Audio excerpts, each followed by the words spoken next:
If you get a visit visa for Canada, can you easily convert it into a work permit? What does converting one visa into another mean anyway? And how do some people get a work permit after arriving in Canada while others do not?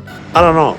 We'll talk about this in this video. If this is your first time here, my name is Rashid Ali. I'm a regulated Canadian immigration consultant from Milton, Canada. And in this channel, I share videos on Canadian immigration, visas, and citizenship. This is general information and should not be considered legal advice because the circumstances of each applicant are different. To discuss your case, please book a consultation. I will leave a link in the description. It is important to understand that converting a visitor visa into a work permit in Canada is not a straightforward process. In fact, the process can be quite complex and time consuming. First of all, it's not really a conversion. Work permit is a completely different application. You cannot really convert a visitor visa into a work permit, but for the sake of this video, let's just use the word convert. But you cannot do it.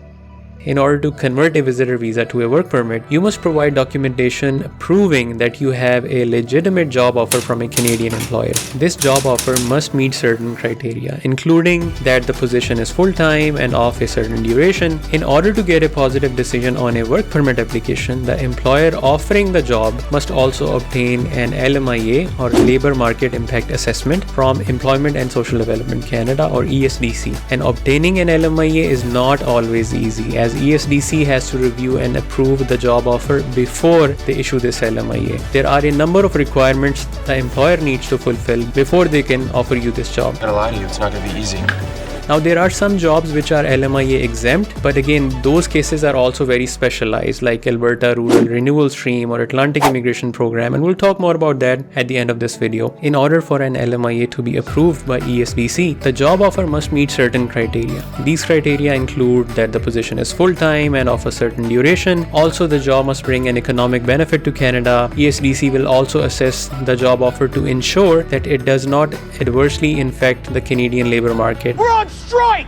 They may also consider factors such as wages being offered, the availability of Canadian workers to fill the position, and potential impact on foreign workers if the job offer is approved. Basically, they want to make sure that no Canadian was available to do this job, and that's why this job is being offered to you, the foreign worker. In some cases, the employers then also have to go through an interview process where they have to answer ESDC officers' question about this particular job offer. Sorry, I'm not convinced.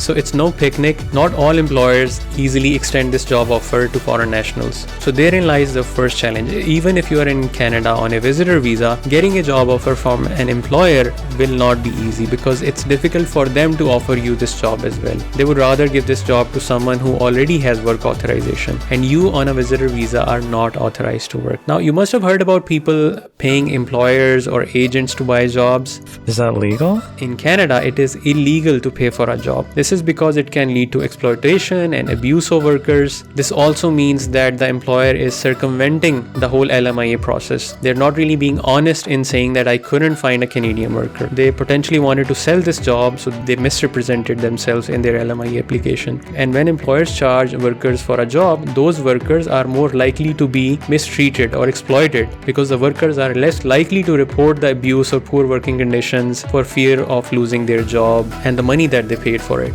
And this happens quite a lot. Most of these jobs are just payroll jobs. So not only are you paying thousands of dollars to get this job offer or so-called job offer, you don't really get paid for this job anyway. And it's illegal. Even if you get your PR, your citizenship, you will always have this risk of being deported if the government finds out. Freeze! FBI! In Canada, all workers are entitled to certain rights and protections under law, regardless of their immigration status. So even foreign workers have a lot of rights in Canada. These rights include minimum wage, safe working conditions, protection from harassment and discrimination. So overall, paying for a job is illegal in Canada. So that's the main challenge. Even if you get a visitor visa, you are in Canada, you will need to find a legitimate job offer where you're not paying for the job, because that is illegal. That is out of the question. And if your argument is, well, a lot of people are doing it and it's working for them, I'd say a lot of people are also stealing things in the world, right? There are thieves and robbers and all kinds of wrong things are happening. People do all kinds of things that are against the law.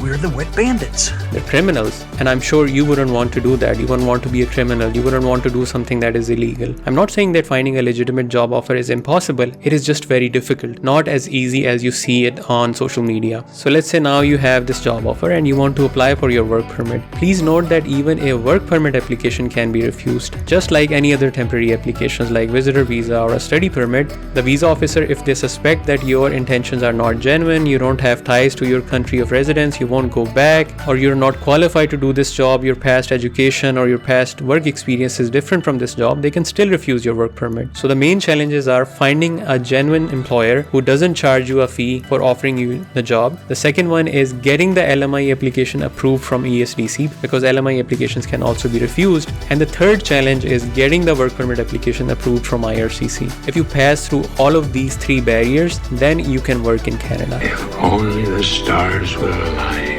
It's not as simple as getting a visitor visa and just converting it into a work permit. Again, I'm not saying that getting a job through an LMIA is impossible, just telling you that it is not as easy as some people market it to be. In fact, last year around 35,000 Canadian employers hired foreign workers through LMIAs, and if you would like to download the list of those employers for free, I will leave a link in the description. This can help you search for more jobs with those employers that is relevant to you, because in that file you can apply filters and search for jobs that are related to your occupation. So check that out. Now there are some jobs that are LMIA exempt, as I was mentioning at the start of the video. For example, jobs offered through the Rural and Northern Immigration Pilot, RNIP, Alberta Rural Renewal Stream, New Brunswick Critical Worker Pilot, or the Atlantic Immigration Program. I will leave some videos related to these programs in the description so you can check it out. Another benefit of getting a job offer through these programs is that you can directly apply for PR. And PR applications cannot be refused for things like ties to country of residence. PR application is generally only refused when you are inadmissible for something like financial reasons, criminality, security, health, misrepresentation. And once you apply for PR, you can also then apply for a work permit. So you should look for genuine jobs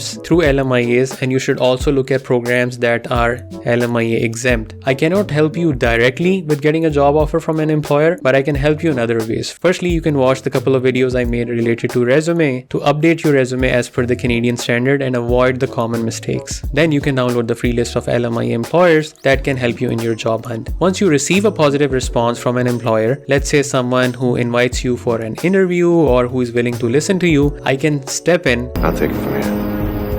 And guide that employer about the LMIA or the LMIA exempt work permit process. This way they will know that they have an RCIC, a licensed immigration consultant, to help them throughout the process. I have worked in Canada for a few years before starting this business. As an employee, I have had jobs. So I do have experience of applying for jobs, going through the interview process, getting the job offer. So if you need guidance for any part of the process, feel free to schedule a consultation. Been there, done that.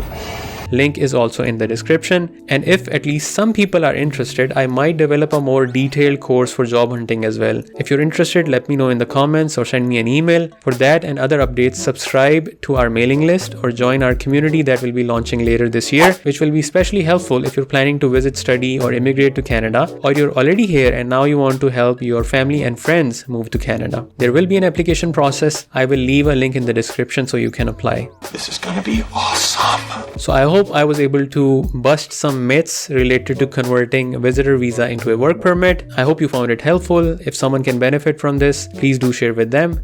That's it for today. Take care.